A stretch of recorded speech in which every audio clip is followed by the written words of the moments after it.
ବନ୍ଧୁତା ଖୋଜିବାର ଅଭିଳାଷା ଠାରୁ ମିଳିବାରେ ପରିପୂର୍ଣ୍ଣତା, ହରେଇବାର ଭୟ ଠାରୁ ପାଇଯିବାରେ ଆତ୍ମୀୟତା।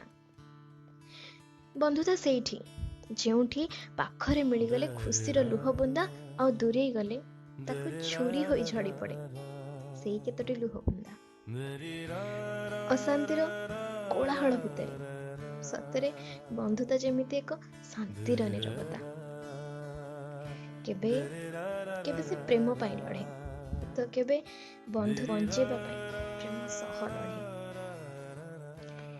ପ୍ରେମର ଅସଫଳତାର ଗ୍ରୀଷ୍ମ ତାପରେ ହୃଦୟ ଯେବେ ଛଟପଟ ହୁଏ ନା, ବନ୍ଧୁତା ଏକମାତ୍ର ଛାଇ ଯାହା ତା ଶବ୍ଦ ପ୍ରୟୋଗରେ ଏହି ଭଗ୍ନ ହୃଦୟକୁ ଶୀତଳତା ଦିଏ। ରକ୍ତର ସମ୍ବନ୍ଧ ଯାହା ସହ କିଛି ବି ନଥାଏ, କିନ୍ତୁ କେଜାଣି କେମିତି ରଜ୍ଜୁରେ ତାହା ବନ୍ଧା ହୋଇଥାଏ ଯେ ଛିଡ଼ିବାର ପ୍ରଶ୍ନ ହିଁ ଉଠାଇ ନଥାଏ।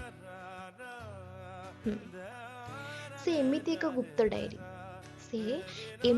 ଗୁପ୍ତ ଡାଏରୀ ଯାହା ପାଖେ ଜୀବନର ସମସ୍ତ କବିତା ଆଉ ସମସ୍ତ ଗଳ୍ପ ଏକ ଅଦୃଶ୍ୟ କଲମରେ ରଚା ଯାଇଥାଏ। ସେ ଏମିତି ଏକ କାନଭାସ୍ ଯାହା ବିନା ପ୍ରତିଟି ଜୀବନର ରଙ୍ଗ ତୁଳି ନିରର୍ଥକ। ହଁ, ସେ ବନ୍ଧୁତା ଏକ ପର ଭିତରେ ଲୁଚିଥିବା ଗୁଡ଼ାଏ ଆପଣାର ଆତ୍ମୀୟତା। ସିଏ ବନ୍ଧୁତା, ହଁ, କେବଳ